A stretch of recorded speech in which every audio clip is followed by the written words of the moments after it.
Rolex. Aucune marque ne divise autant la communauté horlogère. Dans la confusion générale sur l'appréciation globale de la marque, on peut discerner trois camps. Le premier, le camp des admirateurs, potentiellement possesseurs de Submariner, possiblement sur liste d'attente pour une Daytona et certainement très fiers de porter une Rolex en société. Le deuxième, le camp des détracteurs, ceux pour qui seul le marketing et l'avidité des acheteurs de la marque ont hissé Rolex vers le haut du podium. Enfin, le troisième, et le plus intéressant, le camp des amateurs d'horlogerie, ceux qui s'intéressent à la marque pour son héritage, la qualité de ses montres et rien d'autre. Nous avons aujourd'hui une Rolex Oyster Perpetual référence 116 000. Elle a un diamètre de 36 mm, un cadran blanc et date de 2019. Aucune complication si ce n'est l'aiguille des secondes. Peu médiatisée et peu désirée, nous allons voir pourquoi la gamme Oyster Perpetual est certainement l'une des plus intéressantes chez Rolex et qu'elle mérite toute votre attention. Bienvenue sur Pulsion Mécanique, je m'appelle Jean, ravi de vous avoir avec nous.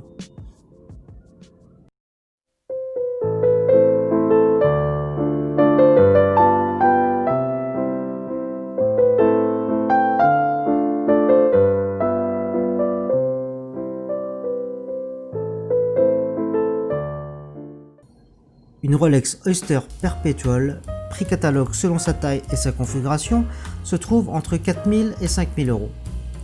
C'est beaucoup d'argent, oui, mais dans l'univers de Rolex et de l'horlogerie suisse de luxe, c'est finalement relativement abordable. Malgré cela, elle garde tout son ADN Rolex. En effet, c'est marqué sur son cadran. Elle possède aussi le boîtier Oyster, subtilement revisité par la marque au fil des années, mais qui garde cette sobriété et cette élégance qui ont fait son succès.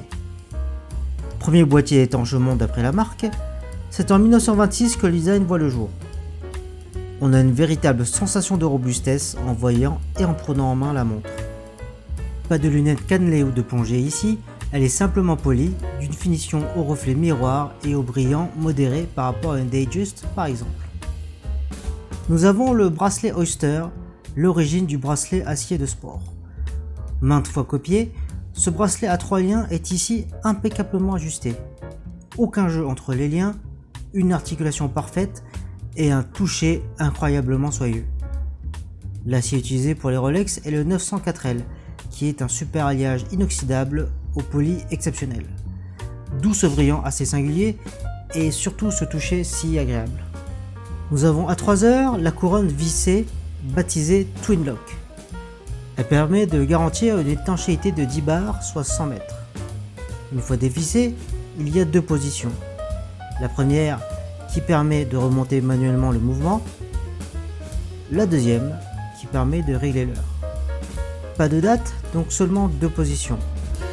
Ce détail a son importance pour certains passionnés qui ne jurent que par le no date afin d'avoir un cadran parfaitement symétrique et ne pas avoir à changer la date à certaines fins de mois. Le fermoir est le plus simple de toute la gamme Rolex. Pas de glide lock comme sur les montres de plongée, pas de Easy Link comme sur l'Explorer, on a le fermoir Rolex dans son plus simple appareil. Notez que la couronne est gravée à l'intérieur du fermoir alors que sur les modèles les plus haut de gamme, on a une couronne en relief.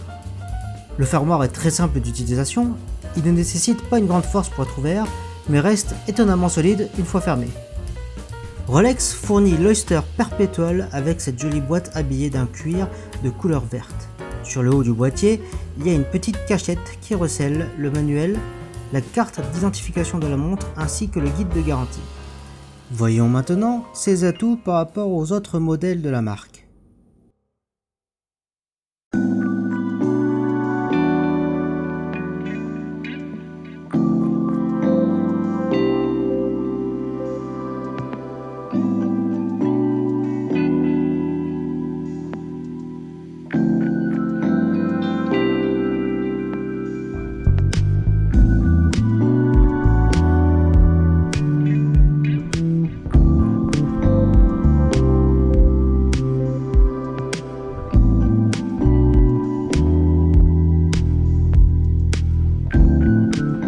Mis à part le premier argument évident qui la place devant toutes les Rolex, à savoir son prix, cette Oyster Perpetual en a un deuxième, bien plus puissant, qui est sa polyvalence.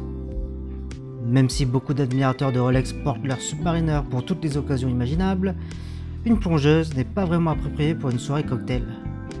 L'Oyster Perpetual, si.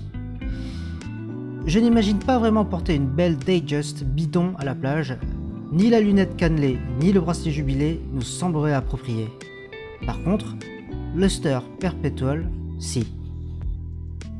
Vous l'aurez compris, les montres Rolex sont déjà polyvalentes à la base. Mais cette Oyster Perpetual est la quintessence même de la montre à tout faire. Je n'ai pas d'exemple où la montre n'aurait pas sa place. Accompagnant sa polyvalence, sa discrétion saura vous rassurer n'importe où vous irez. C'est une simple montre avec un bracelet en acier au final. Aucun accessoire ostentatoire ne vient crier à votre entourage « Je suis une Rolex ». De quoi se mettre à l'abri des agressions pour vol, malheureusement si nombreuses aujourd'hui. Un autre argument en sa faveur, c'est son mouvement. Le calibre 3130 n'est pas un mouvement bas de gamme. Il équipe par exemple les Rolex Explorer ou autres Submariner. Vous avez le même mouvement que sur les modèles professionnels de la marque. Et quel mouvement! De ma propre expérience, après 2 mois de mesure, aucune seconde de gagnée ou de perdue. En effet, le mouvement est si bien ajusté qu'il gagne 1 seconde quand on la porte au poignet toute la journée et perd 1 seconde quand on pose la montre pour dormir. Un mouvement vivant donc, qui a besoin de vous pour garder son énergie et sa précision. Cette référence 116 000 a un cadran blanc avec des teintes semblables à une coquille d'œuf de canard. Des teintes rougeâtres peuvent apparaître en fonction de la lumière. On pourrait craindre une visibilité faible, mais détrompez-vous, les marqueurs d'heure et les aiguilles, en or blanc, contrastent énormément avec le cadran. De plus, un revêtement luminescent a été appliqué de manière généreuse sur ces éléments pour une visibilité dans le noir. Pour conclure, l'Oyster Perpetual est pour tout le monde. Elle est la plus polyvalente et la plus discrète de toutes les Rolex, tout en préservant les qualités de la marque et le tout à un prix relativement raisonnable. Prenant en considération toutes les générations d'Oyster Perpetual, il y en a pour tous les goûts. De 28 mm à 41 mm, absolument tous les poignets peuvent porter cette montre. La multitude de couleurs de cadran, surtout avec le millésime 2020, saura vous combler. Alors, convaincu ?